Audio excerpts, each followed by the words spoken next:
Good morning, friends, and welcome. Let's start our class today with a prayer together. Heavenly Father, Divine Mother, friend, beloved God, Guru Preceptors, Jesus Christ, Babaji Krishna, Lahiri Mahashaya, Swami Sri Yukteswarji, beloved Master Paramhansa Yoganandaji, saints of all religions, we bow at thy feet. Help our attunement, that we might feel thy presence. We might be in the consciousness of Om, in peace, in light, and in joy. Om Shanti Shanti. We'll hear a song by Swamiji and then an excerpt from an audio talk by him. Today's topic is In Om Nothing Can Touch You. Welcome again, friends.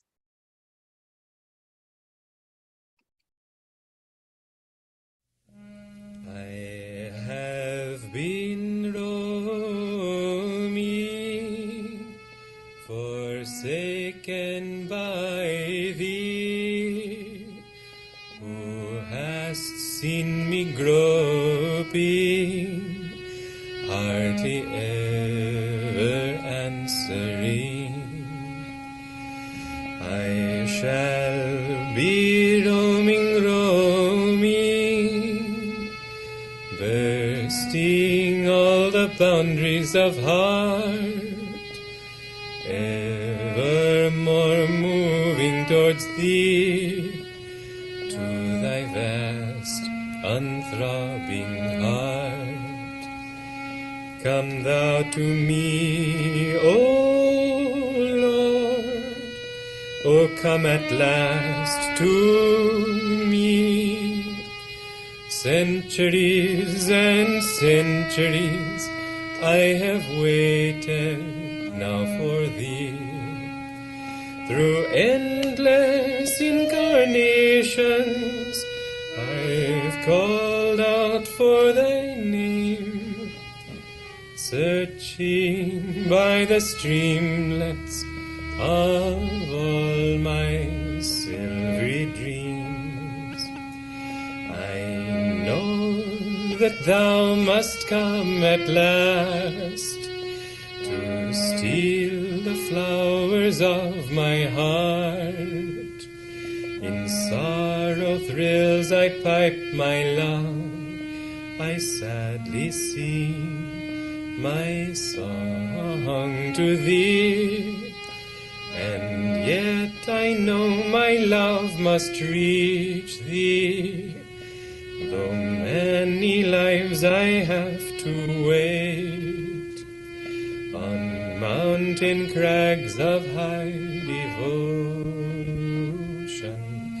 I sadly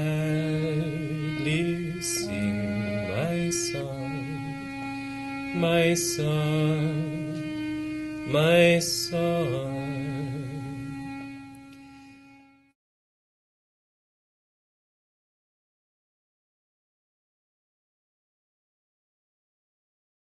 Meditation differs from prayer primarily, we could say, in this respect, that prayer is talking to God and meditation is listening for His answer. Meditation is communion. We have to call to Him. We do this through prayer, through chanting. But then we have to be receptive. We have to receive His love in our hearts, His joy in our souls, His guidance in our minds. In many ways God comes to us. But He can't come unless we quieten our own minds, get rid of all the mental static of restlessness, and listen for His footsteps in the silence of our minds. So mentally offer yourself up to Him and do it in such a way as to feel His nearness.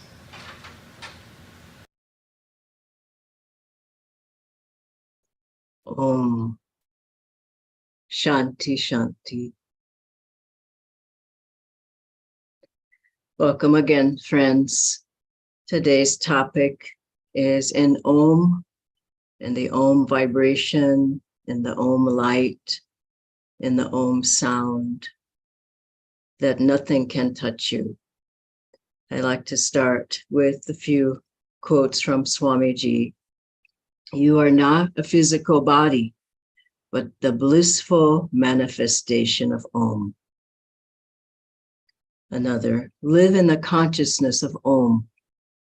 One who constantly sings Om during his activities and with his whole being makes his life a continuous song of joy. And the universe is projected from God through vibration. God's nature is bliss. And to share his joy, he created us through that cosmic Om vibration. When we commune with Om, we enter into and flow with the stream of God's love. Om is Divine Mother, existing in the heart of all things.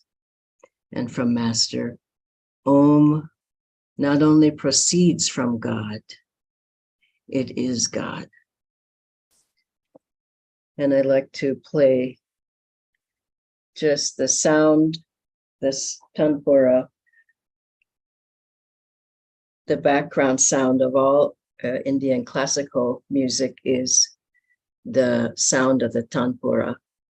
And it really is the sound of Om.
It's such a wonderful sound, and it's, as Master said, the voice of God, the voice of Divine Mother. It's who and what we really are, and the essence of our being. We are that vibration, we are that sound, we are that light that emanates from the chakras and the spiritual eye. The sounds of the chakras merge into the one great sound of Om that we hear in meditation for those who are following this particular path. But also you can hear Om in the ocean, in the crashing of the waves, and the sound of the wind and the wren, and the sound of the waterfall, and the sound of thunder. These are all reminders, because Om is in everything, every plant, every tree, every animal, within each one of us, and everything in existence. That Om vibration is there, and we can hear it as the comforter, as the sound that accompanies us from birth, from every incarnation. It's the silent friend, God, who is always with us. And as we listen more and more, we become calm. As Swamiji said, we become centered in the soul, centered in the self. We become uplifted, and we become hypnotized in this world, that we are this personality, we're this race, we're this religion, we're this nationality, we're this color, whatever it is. But these are all part of the outer form. When we can go deeper inside, we begin to feel truly that we are a manifestation of God, a wave on the ocean of God, the Om vibration, the Om sound. Master once he told of this particular vision when he was in Calcutta, and I happen to be in Calcutta right now. He said he was in his youth, I believe it was, he was sitting on his bed meditating, doing Kriya, and suddenly he was transported into the body of a captain of a ship. And there was a battle going on, and he was shot. And he said, I could feel the blood flowing, and I realized that I was dead. And then suddenly he was transported back into the body of the youth who was sitting on the bed meditating, practicing Kriya. And he practiced for a while, and then he was back in the body of the captain of the ship. And this went back and forth a couple of times. And then he said, I asked God, am I sitting on my bed meditating, practicing Kriya? Or am I in the body, dead on the battlefield, in the body of the captain of that ship? And the answer was very clear. Neither. You realize you're dreaming that you were sitting meditating, and you're dreaming that you are dead. You are neither of these dreams. You are the light that created the dreams. And he said, my delusion fled and I became that great light. And that's for all of us. We think that this is happening, and we think that that pain is happening, and this delusion and this problem and this difficulty. And they are. But on one level, well, we know that always beneath everything is that great vibration of God, of Om. Master would say to one disciple who was always in problems and difficulties, he would say, come out of that body, come out of that body. And because the disciple didn't realize that he was just in the delusion, and his true self was the Om. And Master told Dr. Lewis that in Om, nothing can touch you. And Dr. Lewis, he was out sailing once, and a big storm came up, and his boat nearly capsized. And he remembered Master's words, and he went deep into himself. He looked at the point between the eyebrows, and he felt the vibration of Om. He may have seen the light. I don't know that part of the story.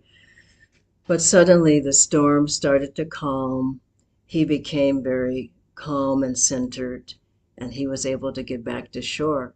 And Master, during that time when Doctor was in trouble, Master was pacing up and down in the place where he was.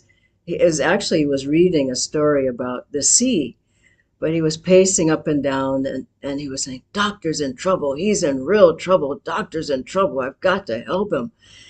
And then when Dr. Lewis got back home safely, and because Master, he knew that Doctor was in trouble, and he reached out to him and he helped him. Doctor attuned himself to God, to Guru, and then Master could feel that he needed his help.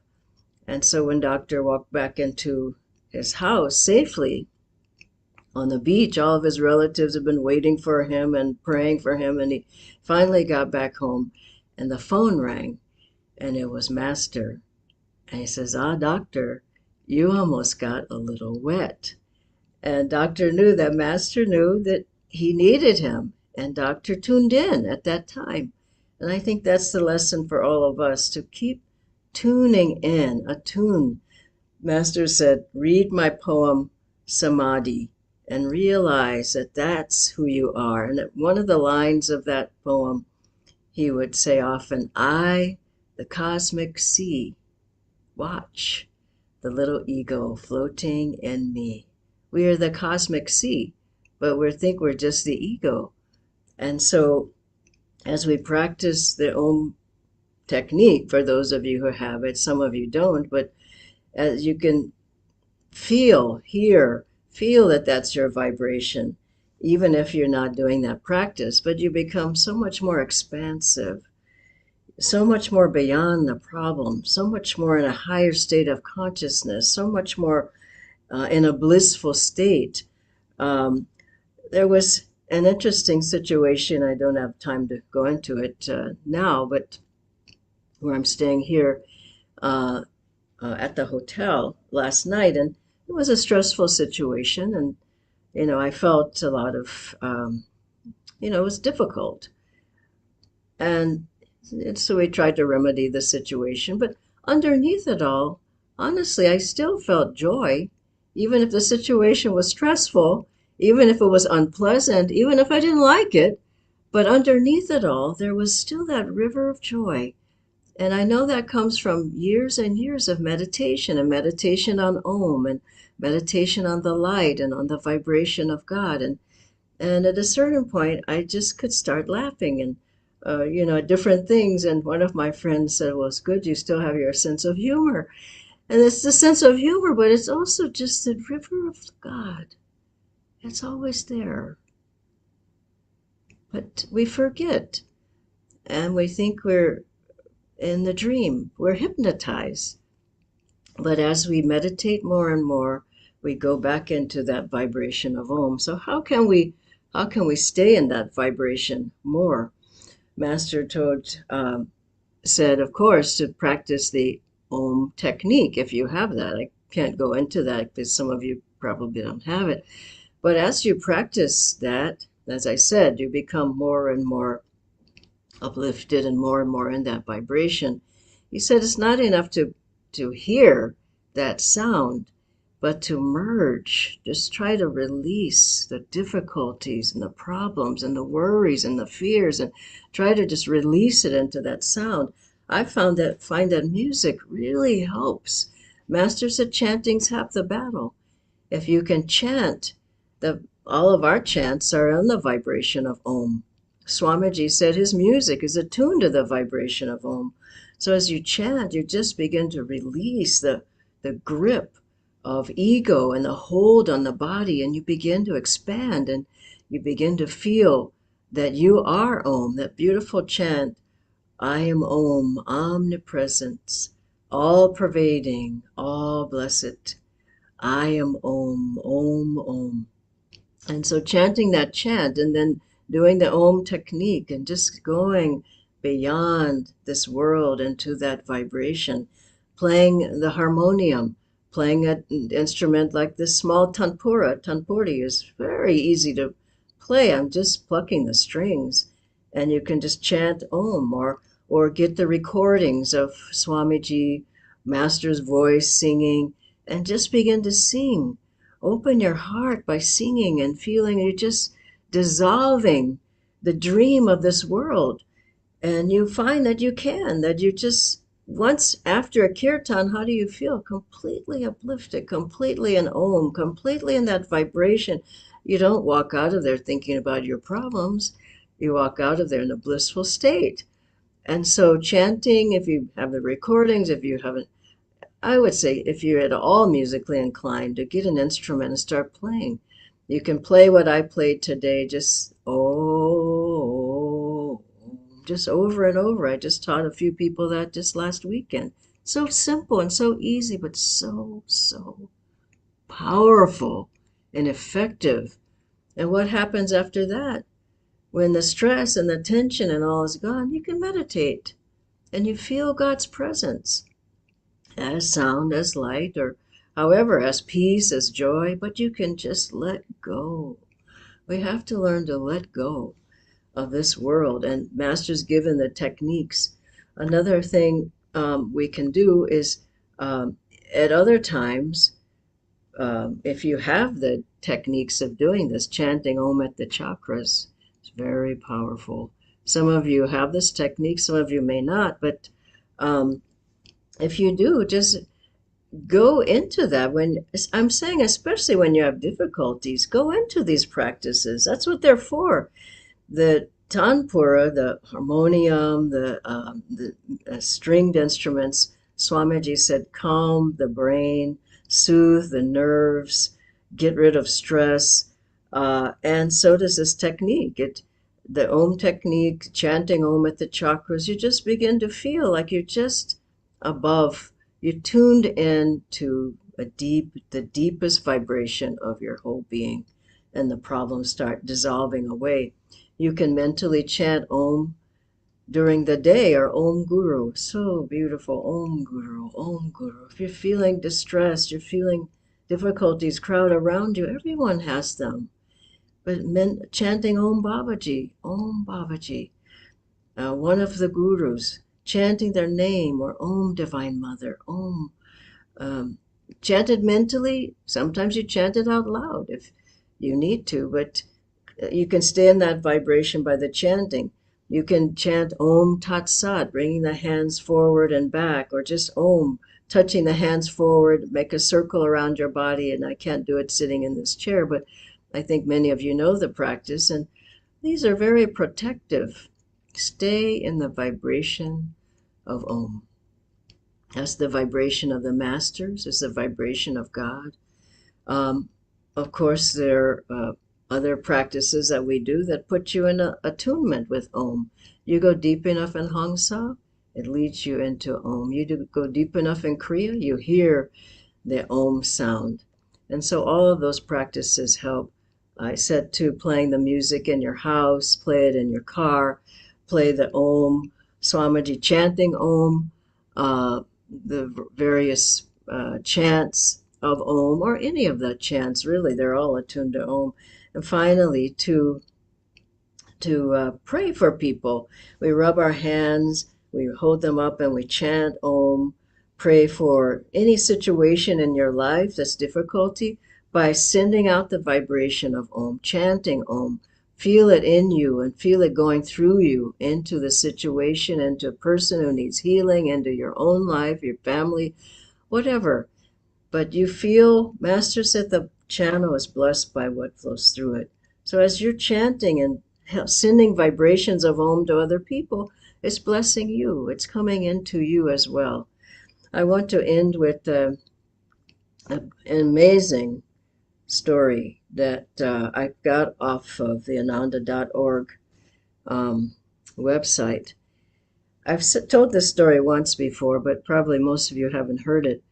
Then we'll go into questions and answers. So first of all, it says, this is from Nayaswami Bharat's, one of his blogs or something he wrote on the Om technique, maybe from his book on Om, which is fabulous, by the way. He says here, when Om came, a lady once said to Paramahansa Yogananda, all my troubles vanished. And then Nayaswami Bharat goes on to say, a friend who I will call Nancy told me recently how her troubles had also vanished in the consciousness of Om. Nancy was waiting to make a deposit at her bank when suddenly she found herself in the middle of a bank robbery. It was a highly stressful situation, and Nancy said she lost it emotionally. After the robbery, Nancy was disappointed in herself for reacting so emotionally. To change this tendency in herself, she began chanting Om all day long in one form or another. Whenever there was a tense situation, Nancy would silently and lovingly call on the healing power of Om to calm herself and others. Om is the great comforter, and Paramahansa Yogananda said that when we are in that consciousness, nothing can touch us. 3 years later, Nancy was at her bank and another bank robbery occurred. I hope she changed her bank. This time it was a much more violent one. During this bank heist, Nancy was knocked to the floor, but her constant practice of thinking of and chanting Om kept her calm and centered. As Nancy began crawling discreetly away from the robbers. A hysterical woman latched onto her, and she guided the terrified woman out of sight of the robbers, where they both were safe. Nancy attributed her calmness to her practice of tuning in to the unifying presence of Om. What an incredible and fantastic story. I can say I haven't been in that much danger, but that's a wonderful story to keep in mind. I'll ask Natendra to join me now on screen, and we have a couple of questions. Yes, Dhyana. I'll just share the list of questions. Dhyana, the first one is, all our lives we have been living thinking that what we will get if we do this or if we do that. How can we change that hardwired attitude from getting to giving? I think that pain helps you to give. If you're in, like this woman in this incredible story, she thought that of that other woman as well. I mean, the other woman latched onto her, but she helped her. They were in a stressful situation. I think situations like that, painful situations, times when you're in trouble, that you tend to think that of other people, at least we do, devotees do. And so I think that situations will occur and you find yourself, if you're on the path and you practice meditation, you practice everything that Master gave, I don't think you immediately think of yourself. Just like when COVID was here, I mean, we were online all the time, helping other people, talking to people. You yourself went to the hospital with people to help them out. And I think our reaction is automatically that. So how can we do that more and better? I think we just try to do our best and head in the right direction. But I think for the most part, a disciple of Master and a devotee, unless they're really caught in ego, I think we automatically will want to think of others. And even if we can't do it all the time, I think naturally we will try to do it. And I think it will get better and better.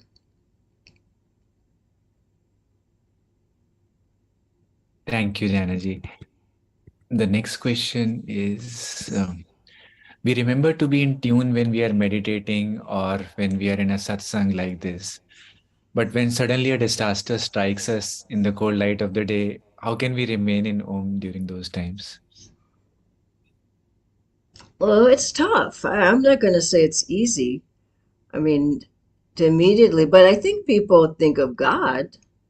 You know, maybe not think of Om right away, but I mean, like the situation that happened with me yesterday, it was uncomfortable, I have to say, and I didn't immediately think of Om, but I did think of Master, and that's Om. So, I mean, I think something will come to your mind, one of the gurus or God or Divine Mother or, um, but I think it comes over time. That's what it is. These things don't come automatically. You won't tomorrow think, okay, now I'm in Om all the time. You just don't. You have to keep, this woman had been practicing. You have to be practicing it, and the result of your practice comes into your life. Isn't it so? You can't live something in life that you don't have inside yourself. So it comes from meditation, practicing the technique regularly. If you're not practicing yet, maybe you're on the way, but it's a powerful practice. It's no joke. It does protect you. It does help you because you become centered. You become uplifted. You become calm. You become peaceful in yourself. And situations occur around you. Like we were driving in Calcutta the other day. The traffic's terrible. I mean, it's awful in the NCR as well, but I mean, we were in a part of town. I hope I never have to go there again. It was awful. Then we got a ticket. I mean, it goes on and on. But I mean, it was very stressful, but we were joyfully in the car, We did what we had to do. But devotees have a way to get uplifted, and it comes from a strong, deep base of spiritual practice. If you don't have that base, you're going to be all over the map. But if you have that base, things will happen and you find yourself, okay, this is all right. I don't like it, but it's happening and I'm not going to fall apart. So, after the incident last night, I found a lot of things to laugh about. I couldn't stop laughing at a certain point. I said, why am I laughing? Well, because there's joy inside. And Master's showing me this happened, but you still have the joy. So let it go. So I think that will happen for people. The more you practice, the more of a strong base you have to fall back on. Thank you, Dhyanaji. The last question we had, but I think you've already mentioned about the tools and techniques that we can use. So Yeah, that's I did. Okay. God bless you all. Have a wonderful day. Thank you, Natindra. Bye-bye.